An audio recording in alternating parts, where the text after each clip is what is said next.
Hey everybody, Kim here. I sat down with Andy Heller a little while ago and we talked about REOs and lease options, what he's talking about when he comes to Kansas City in a few weeks. This is the video. Stay tuned.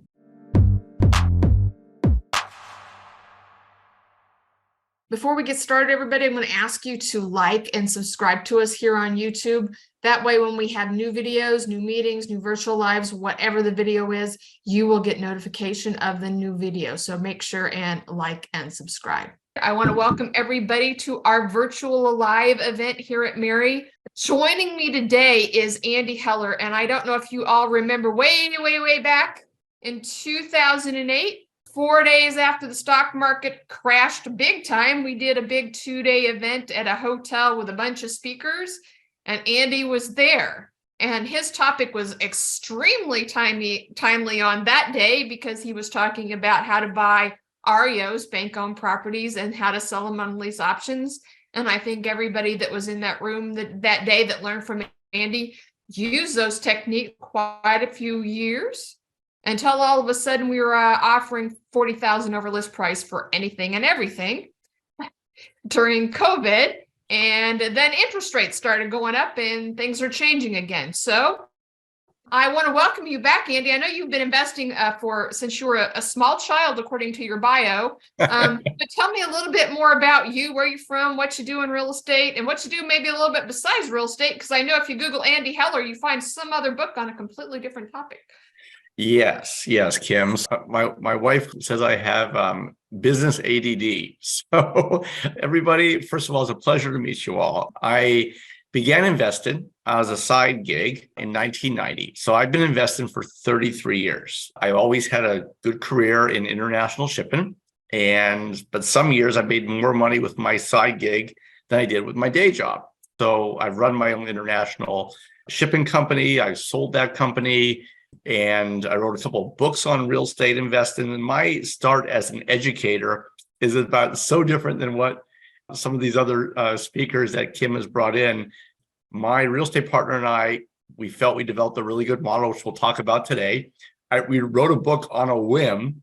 And like 5 months after launching it, we got a phone call from our publisher, said, "I'm not kidding you, but Fortune magazine wants to interview you guys tomorrow. They got a hold of your book." So we got this interview, Kim, and like 2 months later, our book gets featured in Fortune magazine as one of the top 5 strategies they recommend for real estate investors. Then I started getting calls from REIAs like Kim's, "Hey, we saw your recommendation in Fortune, come speak and teach." So I came and I started teaching, but then people said, "Well, wait, you need to organize your intellectual property so we can do this. This is a great model." So my start as an educator, guys, is very different. And as Kim said, if you Google me, the recommendations is very high, and I really am proud of that. I'm a part-time educator. I don't do this full-time. I invest in real estate. I run other successful businesses that would not have been possible without my real estate investing. And the other thing that Kim was mentioning, I just launched a book on how to get through a divorce and land on your feet without screwing up your kids. So, but we're here not to talk about that. We're here to talk about real estate because I'm coming in September. I've got a great model. And as Kim was saying, my model, I've used it for 33 years, but there are some peak times when the opportunity is enhanced for investors. And I don't think we're there yet, but I think we're getting there really soon, which makes the scheduling of my event in September really timely, very similar to what Kim was talking about when I came in 2008 after the market crashed. I'm kind of coming today as it started. Before. So I actually think it's a better opportunity for real estate investors, whether you're new, intermediate, or full-time investor, because you're kind of like starting the book in the preview section as opposed to starting it in the middle. So the opportunity hasn't hit yet. And I'm coming to talk about really how to get ready for it.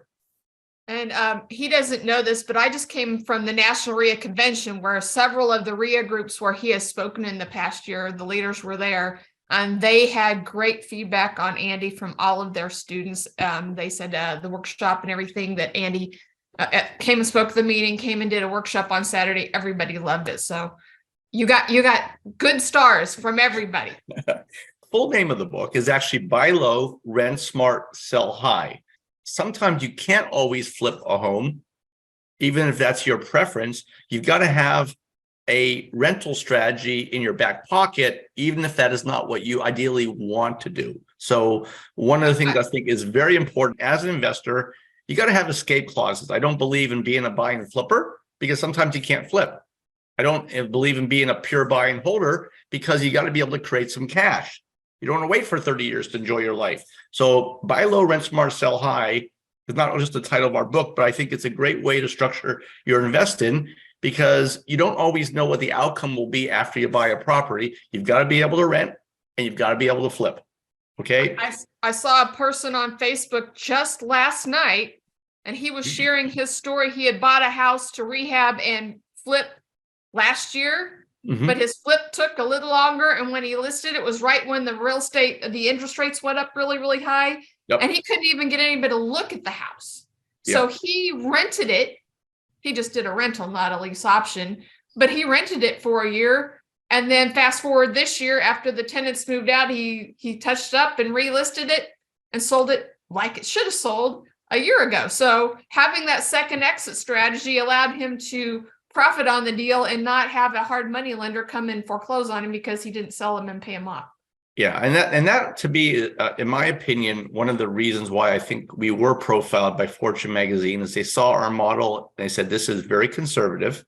They've got backups for backups. And that I think is also one of the reasons why I and many of my students have been successful is because you're not dependent upon an outcome when you buy a property. Okay. Buy Low is for REOs. And I know most of the people on here know what an REO is, but there might be some youngsters listening to the replay or down a little bit on my list that don't know what an REO is and how it gets to be an REO. I'm going to make it really simple. The foreclosure process, everybody, has three stages. Pre-foreclosure, okay, that a family gets behind, and if they don't get caught up, they're going to lose the property. There's an opportunity for investors to buy in pre-foreclosure.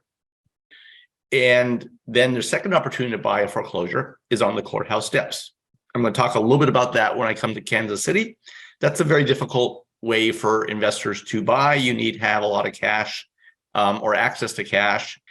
But your main opportunity to buy foreclosures is after the foreclosure sale. REO is a nickname that stands for real estate owned property. And it's also sometimes the name of the department in the bank that holds on to these properties that have left the foreclosure sale. So at the foreclosure sale, a small portion of the properties are bought by investors. The rest of them, there's actually a recorded sale. No matter what, there's always a recorded sale on the courthouse steps. But the recorded buyer is actually the bank that owned the loan in most of the cases. All right. And that is what's called an REO. If you hear somebody say post foreclosure, bank owned, REO, they all mean the same things. These are properties that have gone through the foreclosure process. They were not bought by an investor before the foreclosure sale. They were not purchased by an investor on the courthouse steps. That have gone back to the bank, and the bank has to figure out how they're going to dispose of their properties. That's been our favorite way to buy, Kim. That's what I'm going to teach. And I know we'll dive into that a little bit also today.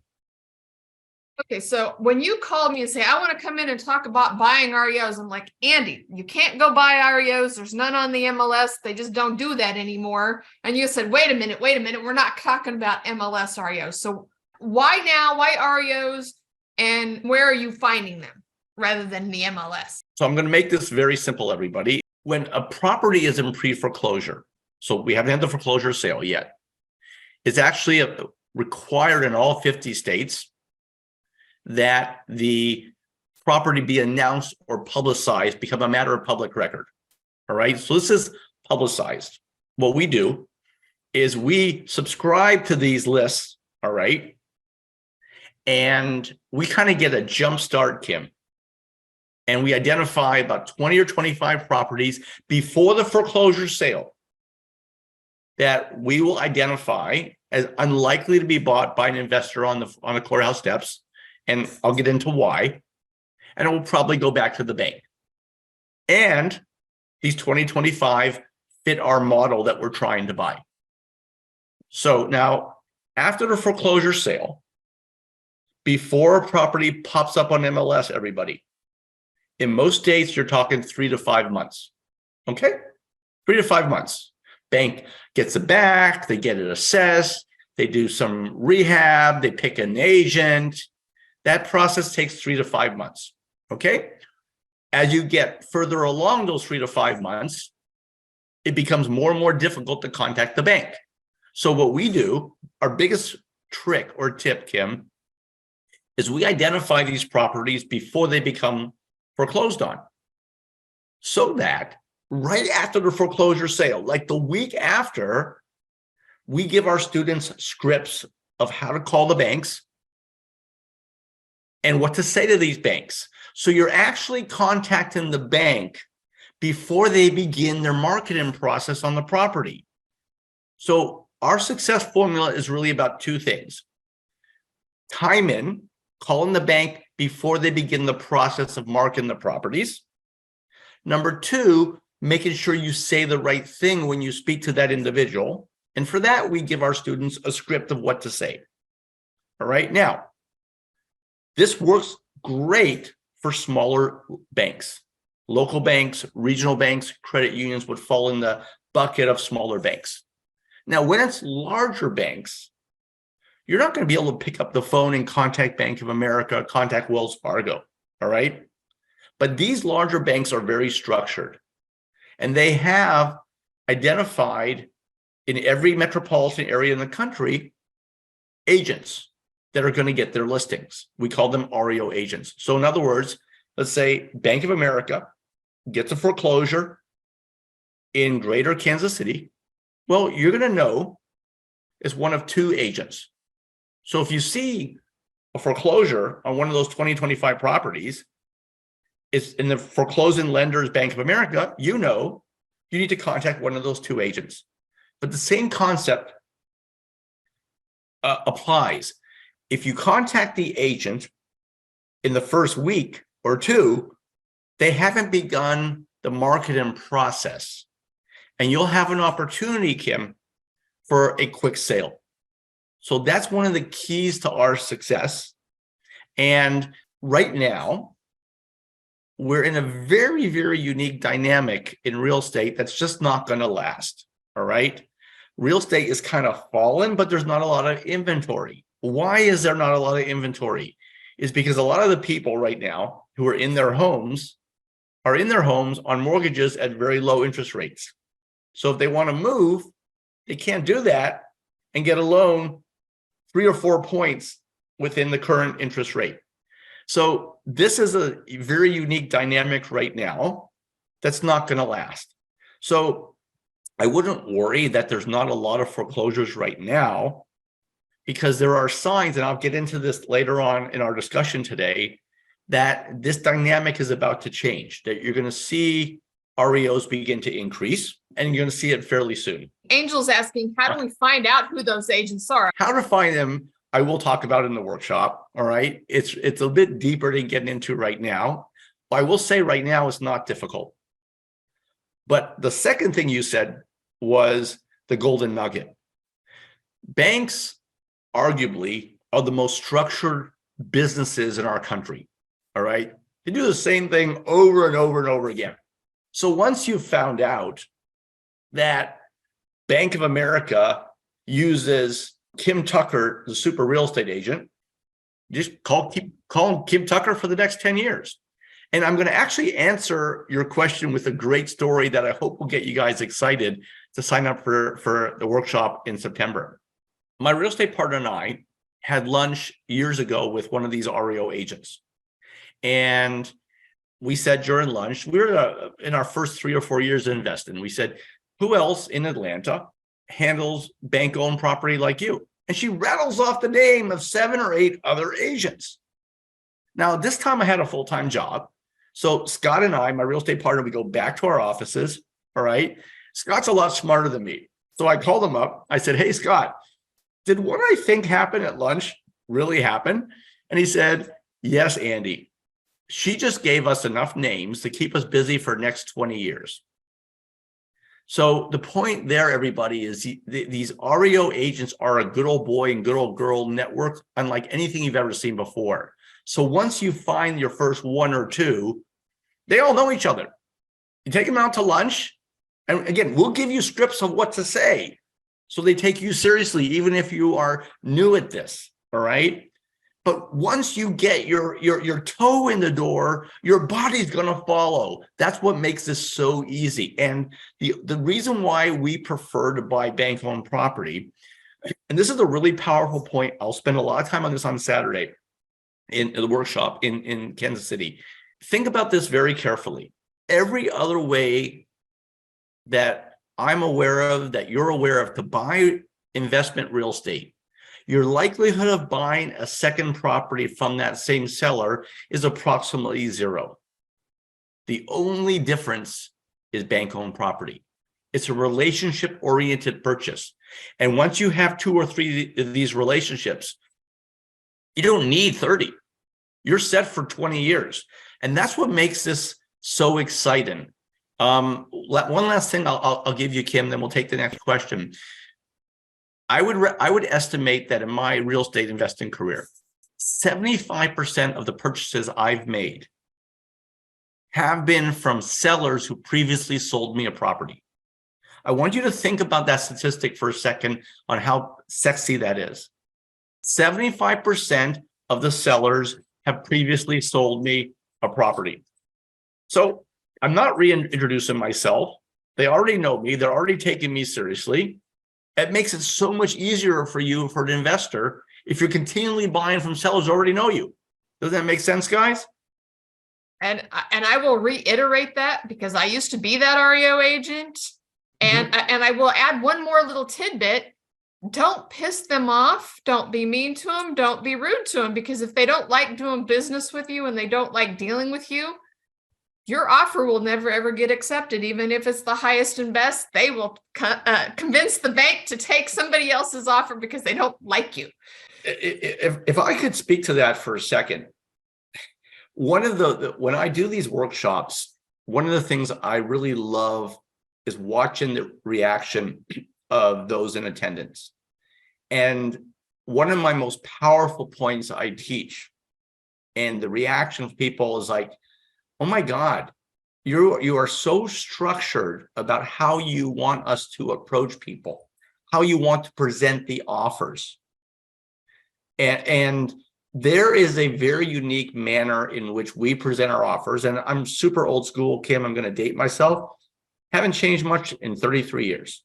So yeah, the internet's out there and all that stuff, and a lot of things have changed, but we're so simple with how we do things. Why is that important? How does that relate to what you just said? The most powerful rule in business, which is not tied just to real estate investing, to every part of business, is people do business with people they like. And if you make yourself easy to work with, these banks are going to want to work with you over and over and over again. So a big part of what we teach in our course and what our materials are designed to make you appear like a breath of fresh air compared to other investors. And that's going to be worth tens of thousands, hundreds of thousands of dollars to you in your investing career. Very, very true. So you're also telling us to reach out to banks, contact the banks so we can buy directly from them. Is that legal? Has there been some stories going on that, hey, maybe you can't buy directly from banks anymore? Or first of all, it's 100% legal. You can buy from anybody. There's no rule that says you can't buy from this person or that person that I've ever been aware of. But your question touches on a very powerful point. And why I love to teach is that of all types of investing, buying from banks is probably the most misunderstood way to buy. There's so many misconceptions. Well, Andy, I don't have a ton of money, so that's why I don't buy from banks. That's not important. Andy, I don't want to buy from banks because they're sold as is. I want to get my properties inspected. I always get my properties inspected. As is doesn't mean you can't get them inspected. And your question, I thought it wasn't legal. Of course it's legal. Buying from banks is one of the most misunderstood ways to invest in real estate.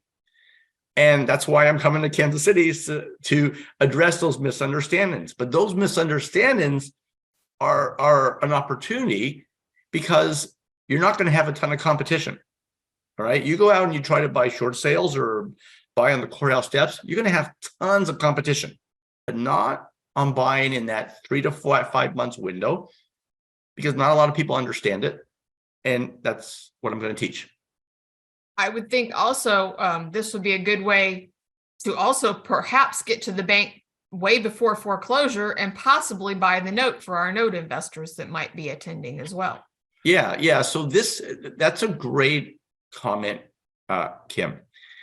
Buying REOs it's kind of like, one way I would look at it, it's a door to a home. And once you go in that door, you've got the entire home and all the different rooms to explore. All right. So yes, if you make contact with the REO manager at a bank, and you can absolutely leverage that contact to be buying their notes. Now, I like REOs for a number of reasons. One, you make a lot of money, but a big reason is that it's easy and it's very clean. So what do I mean by the word clean? When you buy a pre-foreclosure, a property that has not been foreclosed on yet, yes, you can make money, but at some point you are typically dealing with a distressed homeowner. All right. That can be extremely emotionally taxing. And not everybody has the wiring to be able to deal with that. If you're buying from a bank after a foreclosure, there's no human emotion. I've never walked into a property and a family there. There's no title issues. Every property has been purchased with clean and clear title. And it's a business transaction, nothing more. You're buying a property from a bank that doesn't want the stinking property in the first place. So when I say clean, what I mean is that we deal with enough emotion in business, everybody, that it's one of the most challenging parts of business, whatever type of business you're in. So at least on the buying part, there's no human emotion at all. It's a pure, clean business transaction. Trying to sell, trying to rent, yeah, there's some emotion there when you're dealing with prospective buyer or prospective rent.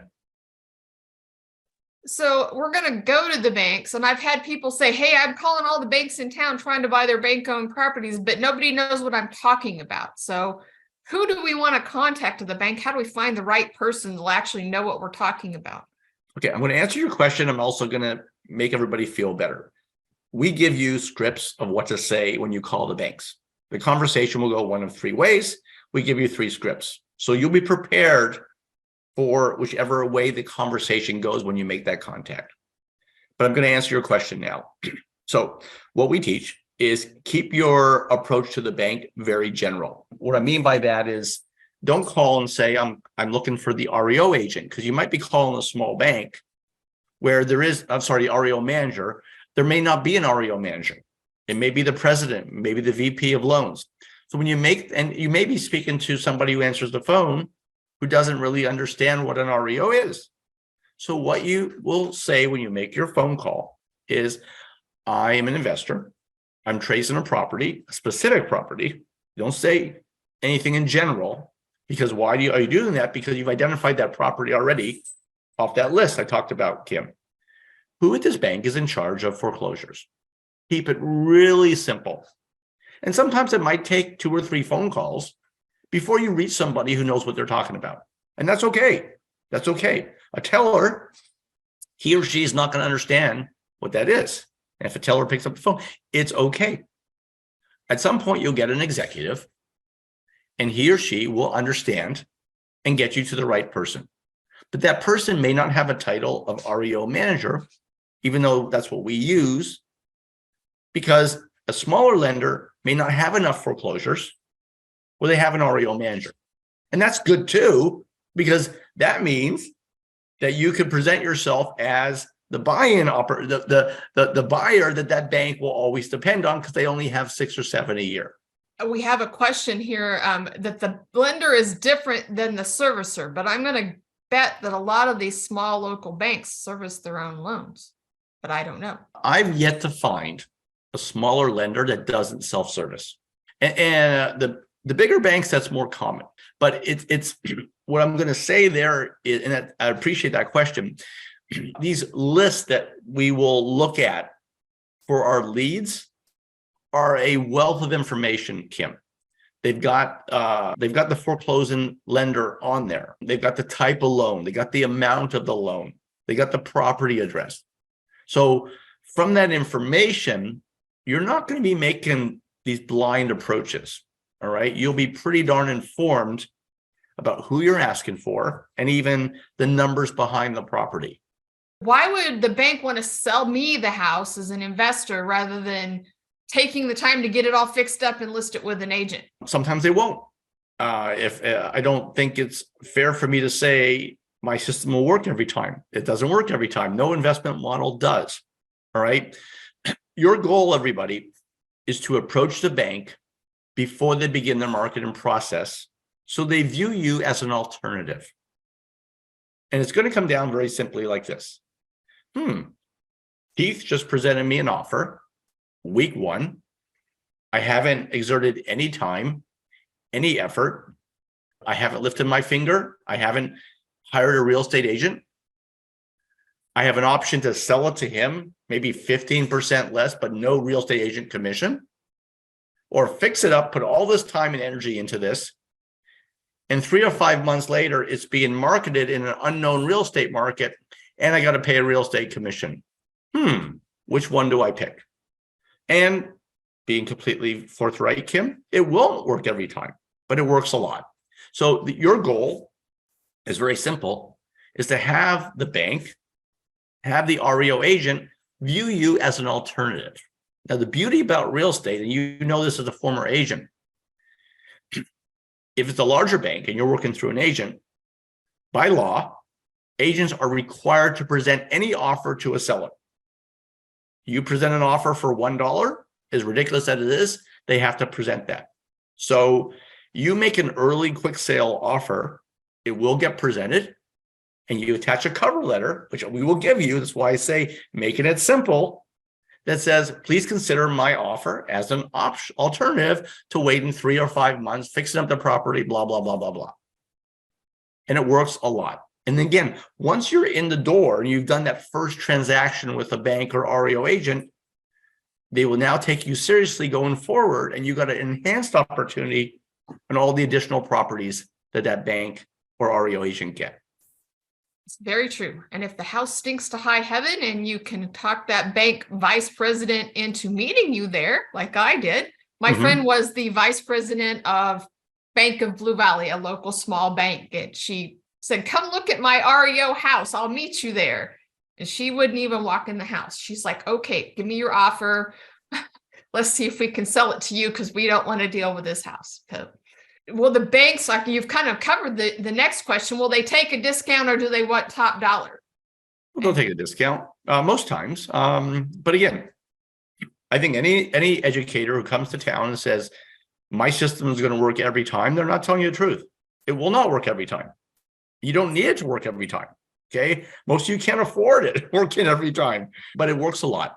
All right. And again, it's kind of like that situation where once you get that first deal, then it's exponentially easier for all the subsequent properties that same bank or REO agent has, because they're going to say, oh, I've heard from Lynette before.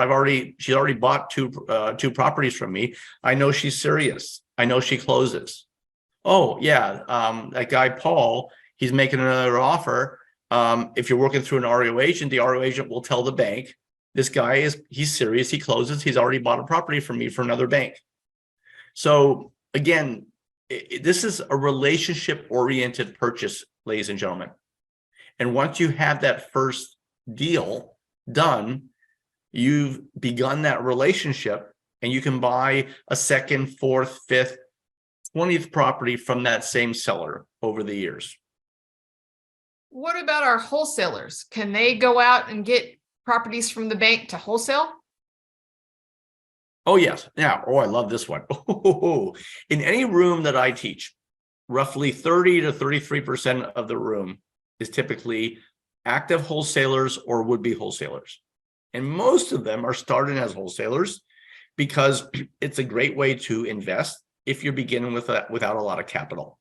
And remember what I said earlier, everybody, buying from banks may be the most misunderstood way to buy.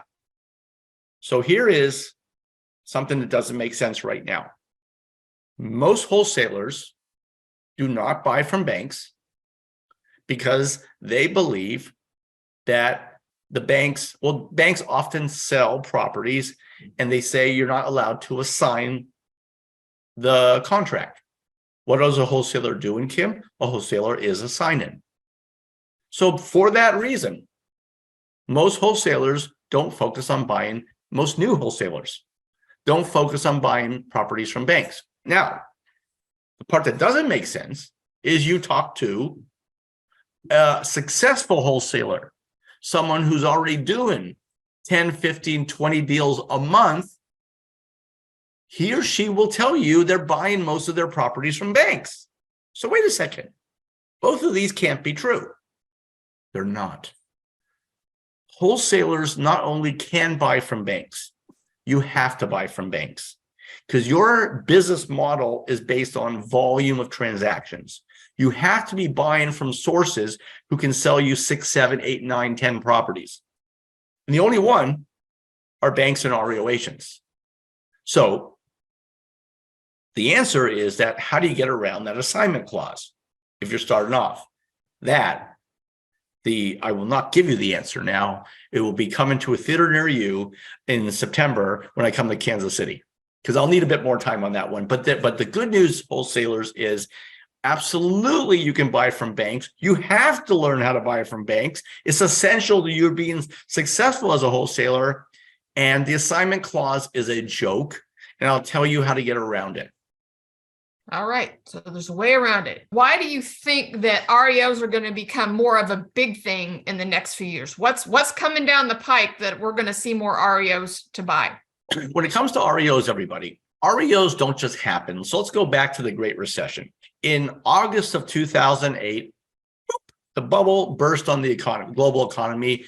Bank-owned foreclosures spiked. In some communities, the percentage of sales that were REOs were as high as 50%. We'd never seen that. In other down cycles, it's maybe 20. The Great Recession was unbelievable. But these REOs don't just spike. They're the leading indicator or sign that they're going to be spiking in the future. And if you look back at 06, the sign was that people began to get behind on their mortgages. All right. And that's the sign that REOs will spike down the road. So what's happening right now? Like Kim was saying, in most parts of the country, you don't see massive spikes yet in REOs. Some parts of the country are seeing incremental increases, all right? But what you are seeing is you're seeing dramatically increased rates of people getting behind in their mortgages. This is called mortgage delinquencies, all right? And we typically measure this by being behind 30 or 90 days. All right. And when you see changes in that number, REOs tend to increase in the future.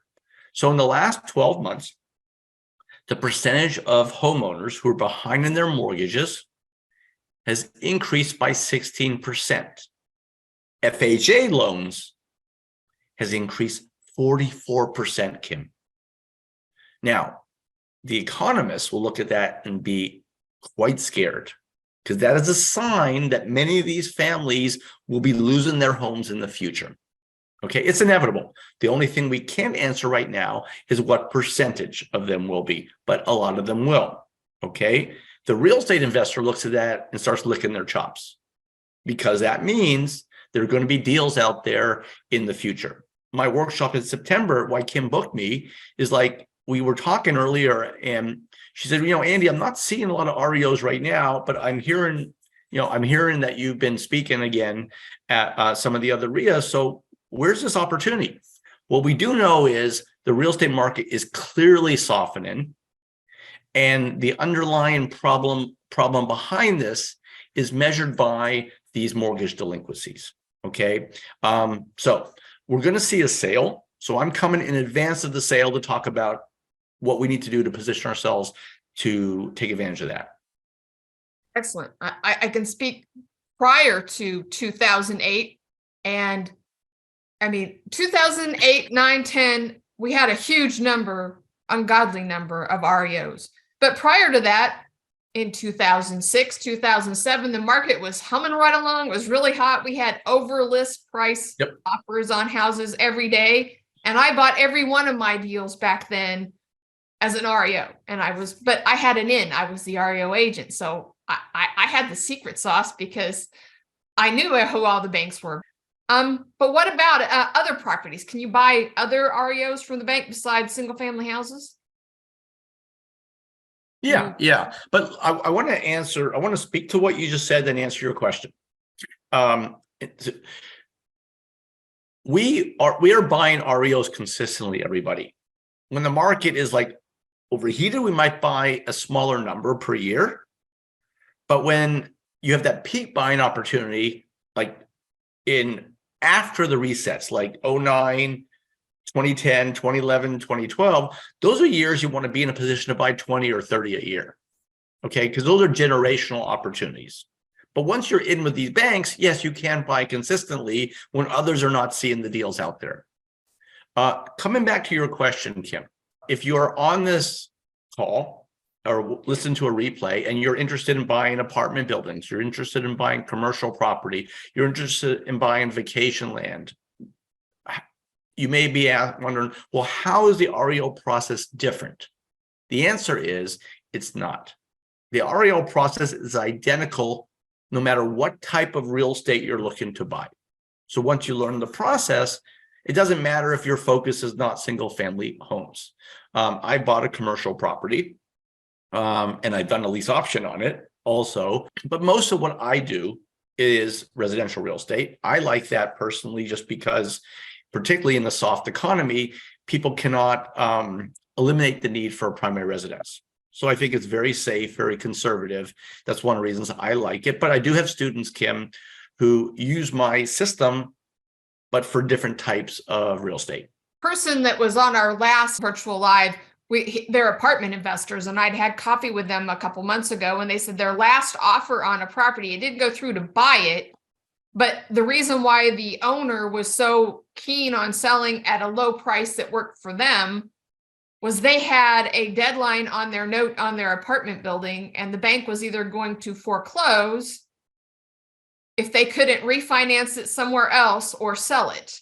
And the seller was like, just this close to selling to them. And then they finally found somebody that would refinance them. But they were, 30 days out from foreclosure process starting on the apartment complex if they couldn't find a refinance. And my friend in the apartments, he's like, yeah, there's a lot of apartment people that are financed and they're not being able to refinance in today's market. So I would think buying apartments would be a growing market for buying REO apartments.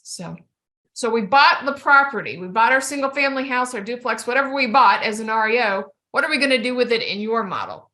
As I said earlier, I do not believe in being a buy and flip investor because you've got to have an escape pod if a buyer doesn't walk in the door, instead of just lowering your profit margin. All right. I also don't believe in being a pure buy and holder because life is too short. You want to be creating cash along the way so you can enjoy life. You don't want to wait 30 years. It's an awful lot of work. And I find very, very few pure buy and hold investors have more than a dozen properties because they need to create cash along the way. And their model doesn't allow for that. All right. It's very slow. It's very methodical. And sometimes it's painful. So my model's often been called a hybrid, Kim, of buy and flip and buy and hold. So you buy the property. We give you a very unique teaser ad that's designed to heighten interest. And it's basically you're going to be marketing the properties for sale or lease option. So you'll flip plenty of properties. They'll trade in quick cash. But unlike a pure buy and flipper, you don't have to flip. And if a buyer doesn't come in the door quickly, Then you roll it into a lease option and you wait a little bit for your profit. And the beauty about the lease option, the way we will teach it, is you sell the property in the future. There's no real estate commission. There's no negotiations. There's no discounting. And because you offer these fair terms, the tenant accepts responsibility for the upkeep of the property. That eliminates phone calls. So I, for 33 years, even though I've traveled around the country, I've written books on this, I teach this, I'm my own property manager. Why do I want to give a property management company 10% of my profits when I'm not really getting any phone calls? I'm greedy. And that is also going to help the buy and holder make more money. So when you're on the lease option, some of these families will not buy, but if you get the property back they haven't bought, it's typically cared for much better than a renter, because the family expected to buy. All right. So when I put properties back on the market, Kim, my rehab and turnaround costs are a fraction of that of a buy and holder. And this is I don't want to give away too much of the Saturday workshop, but I will say that a lot of these families come to the end of the lease option. They're not ready to buy, but they love the home and they're taking care of it. So with these families, you roll it into a long-term lease option. I'm concerned right now, if I say this, people are going to think this guy is not telling the truth because it sounds so outlandish. But I'm going to say it anyhow, because you know that I tell the truth, and you can tell people that. We still today own the second property we ever bought 32 years ago. The original family is still in that home, still with a right to buy. They've renewed that agreement 29 times. Now, I have no clue why they haven't bought, and I don't care. The guy bought our house. We had it on a 15-year mortgage. So for over 15 years, we've had no mortgage payment, pure profit. A lot of families will fall in that category. Okay. We call that the gravy train result. You rental landlords, you're like, well, every now and then I get somebody who stays 4 or 5 years. Well, half my tenants right now, half of them are in the same property more than 10 years. So what is an exception for a buy and holder is common when you follow our Rent Smart lease option.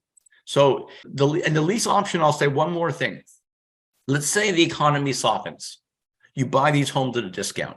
Well, it's going to be really difficult to flip. Why? Because the economy is in a bad place. The thing that people forget, particularly at times like now, Kim, is that when you can get the best deal, typically the economy is struggling. And a byproduct of the economy is struggling is the pool of buyers gets smaller.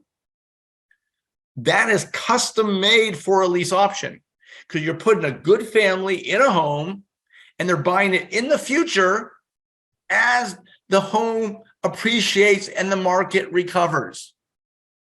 So you have to have the lease option in your toolbox, investors, if you're intending to buy volumes of properties during down cycles, because you're not going to have a big pool of buyers. So this is why the Rent Smart part of our model is so vital to being able to sell high. So Angel asked the question, and you sort of answered it there. Is there a reason why you choose lease options over seller finance or carrying the mortgage? There's lots of ways to make money in real estate, and there's nothing wrong with seller financing. We choose to do things for two reasons. One is A, to make money, and B, to make that money in a manner that involves low stress and less problems. Because to me, the biggest issue is having the time to buy lots of properties. So if you're spending more time per property, then you actually you're not able to buy as many properties, which is where you want to create your wealth. So a lot of what we recommend our students do is designed to allow you to have a large portfolio with minimal time.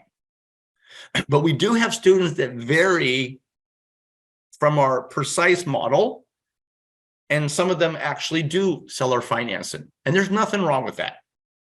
The reason why we don't do it is because of the money you can make on the loan if you become the bank to us is not worth it when things go south. So if I have a tenant who doesn't pay, I just have to file an eviction. All right, a dispossessory. They're out for $1,000. If you're providing financing and you're the bank and they don't pay, you have to foreclose. That could cost you $20,000, take months. So the reason we don't do seller financing is because a percentage of families don't pay, and whether you're renting or lease option, you're always going to have it. So our ability to get them out is easier, it's cleaner, it's faster, and it's cheaper than if you're providing the financing. That's why.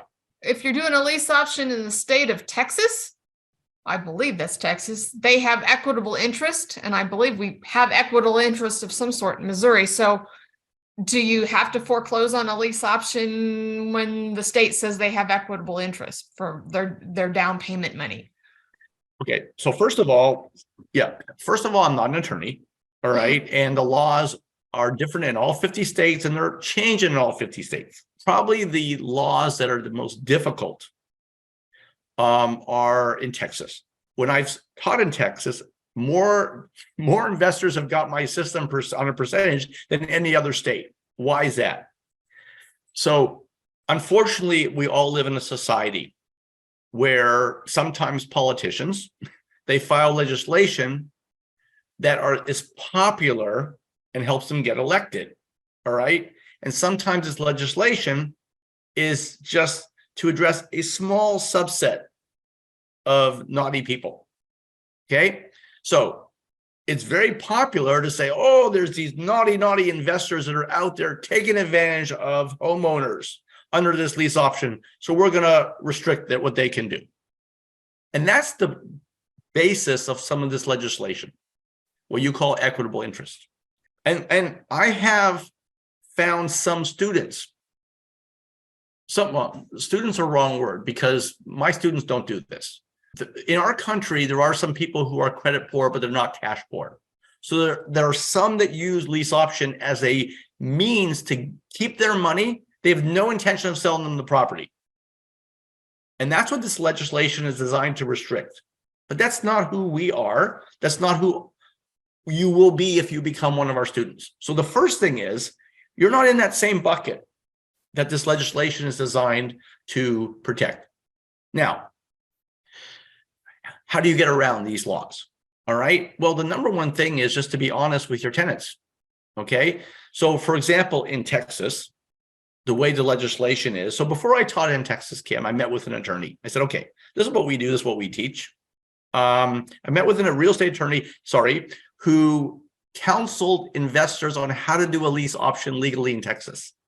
I said, tell me what you're doing, because my students are not out there to rip off people. So how do we get around this stuff? He said, well, Andy, there's a number of ways. And he walked me through a number of ways. And he was actually a guest on one of my radio shows. And I recorded that segment and I offer this to my students, Kim. So what we recommend in Texas, so the Texas legislation basically says, once you have 180 days lease option, you have to do A, B, C, and D. Okay. So instead of offering a 3-year lease option, we have our students in Texas offer a 179-day lease option and renews it every 179 days. And they just explain to the tenant, hey, look, we're not out here to rip you off. I guess you're going to have to trust me for the first 179 days until we do the renewal. I have no intention of kicking you out after 6 months. And this will just keep renewing this. And it's a clean, legal, and easy way to do a lease option in Texas. The big picture point that I would offer to you, now that I've given you that whole story, is that legislation doesn't change the market. This is a really powerful point. So let me give you an analogy. If I go to Missouri and I say, I'm going to pass a law that says you cannot buy a new car Monday through Saturday. It's not going to reduce the car sales in Missouri. Well, you may have a few people go out of state, But what it's going to mean is going to turn Sunday into a massive purchase opportunity for cars, because the market of people needing the new vehicles is still unchanged. The same thing applies to lease options, everybody, is that legislation doesn't change the fact that people need a lease option. And in fact, the reason why I think more people get our system in Texas, Kim, is that a lot of investors don't take the time to understand what I've just explained. So you'll be offering something to a market that's very big, that's in a sense is underserved. So as long as you're coming from a place where your intention is not to rip people off, you offer an agreement that's fair, consistent with the law, you'll be fine. But I do say, and anytime I teach, before you do actually any investment model, you should invest half an hour with an attorney and say, how do I tinker this model to be consistent with Missouri law? Any investor should do that with any model, including lease options. We have a lot of new laws that keep getting shoved down our throat. And I always say, well, you can create the new ordinance or the new law or new whatever. And 4 months down the road, what you're trying to stop will probably will have a new way of doing things. So everything that we've gotten a new way, we just get a new way of doing things, but we're still doing the same thing. We're just calling it something else. So yeah. So let's talk about the lease purchase. What if they don't, your people buying the house, what if they just decide they're not going to purchase? It's not for them. They can't make the payments anymore. What do you do with them? Okay, well, there's two different things you said. Number one, if it's not for them or they can't make the payments. All right, so let's start with the second one first. On the second one, there are, and it's going to vary based on the market. You'll find somewhere between 15 and 30% of the families will be unable to pay. Big picture point, you got vacancies for this same reason, whether you're renting or lease purchasing. The difference between rent and lease purchasing is that the lease purchaser intended to buy. So they'll typically vacate your properties and give it back to you in much better condition. So all you do is you do an analysis of what properties are worth and rented for when they're vacated. Maybe do whatever you need to fix up the property and put it right back on the market. Very easy, very clean. Your first question, what if they're there, they say they don't want to buy, but they're able to pay? I always say to students, let's not worry about things that are unlikely to happen. Let's focus on the things that are likely to happen. I've done hundreds of these, Kim. The amount of times in my career, I've had a tenant stay the 3 years and move out and not want to renew and be able to pay one time. So almost always they will buy or renew. So they just keep rolling it and keep going. Yeah, and that's where you make a lot of money. And again, I will go through the numbers behind this on Saturday in the Saturday workshop. But you basically have four scenarios. You buy these REOs, you put on the market for sale or lease options. The first bucket, you flip some. Take your 40, 50, 60,000, take your wife, take your husband out to a great dinner, your partner, and put the rest of the money back in and do it all over again. Okay, great money for a couple months.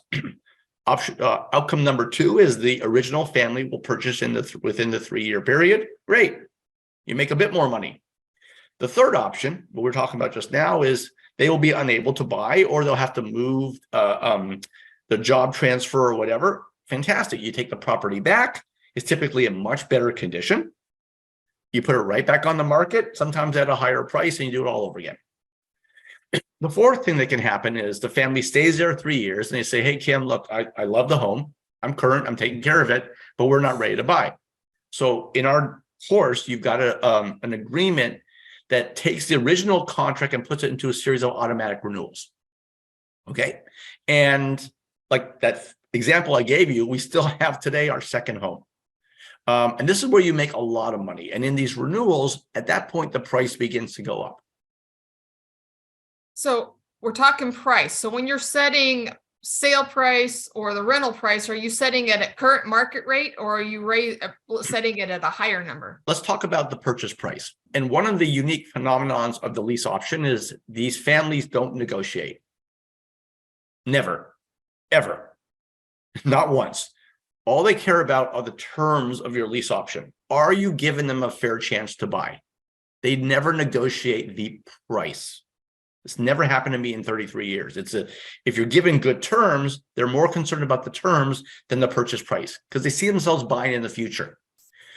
So what we typically are able to do is, let's say you go to a community where there's 4-bedroom, 2 baths, and you're buying a 4-bedroom, 2 bath. There's always a range. So properties are there, the asking price. Let's say there's 7 properties listed in the community, and the asking price is $350 to $400. They're selling for 10 or 15K below that. So you will typically take the flyers of the most expensive one, and you'll ask for $399.9, even though your home might end up selling today for $360. So you're able to put a higher price because you're working off the ads, and they never negotiate. And it's typically a win-win. Most times when they buy, Kim, it's on the 3rd year. By the time it gets to that point, it's worth that price and more, but you were able to bake that in 3 years earlier.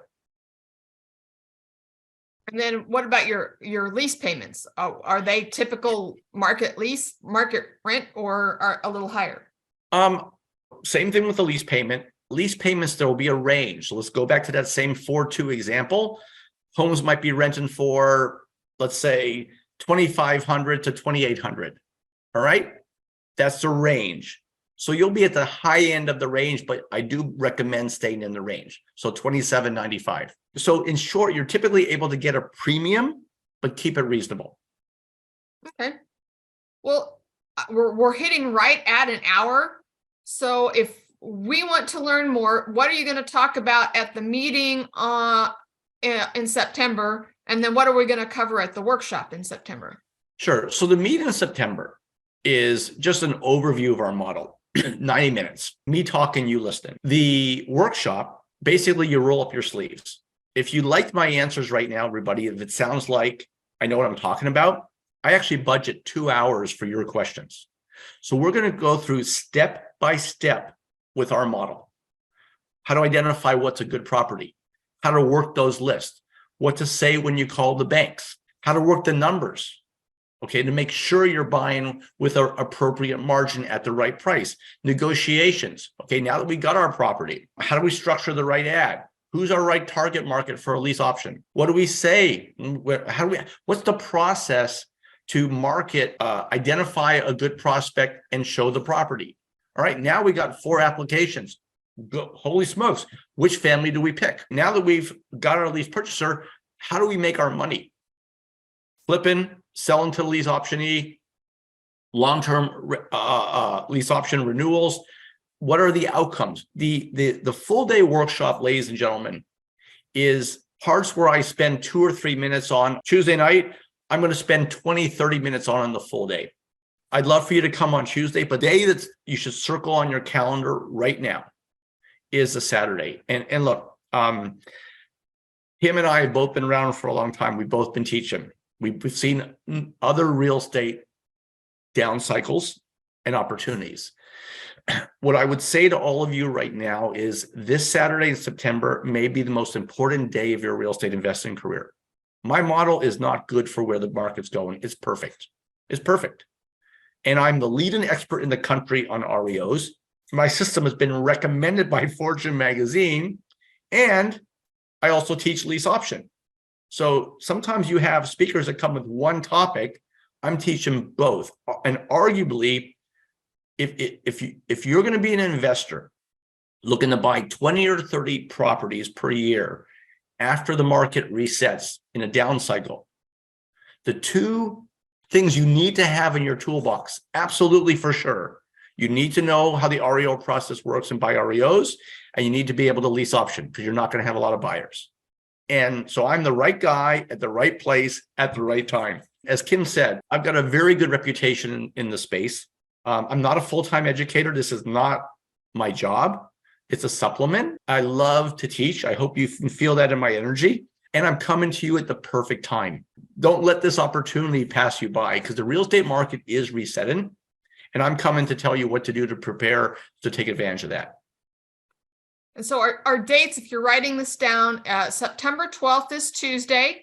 All MAREI members automatically can register for that for free. If you've never been to a meeting, you can get a guest pass. And then we will have the replay for that as well for all of our members. And then Andy's flying back to Kansas City. So it's a live in-person workshop.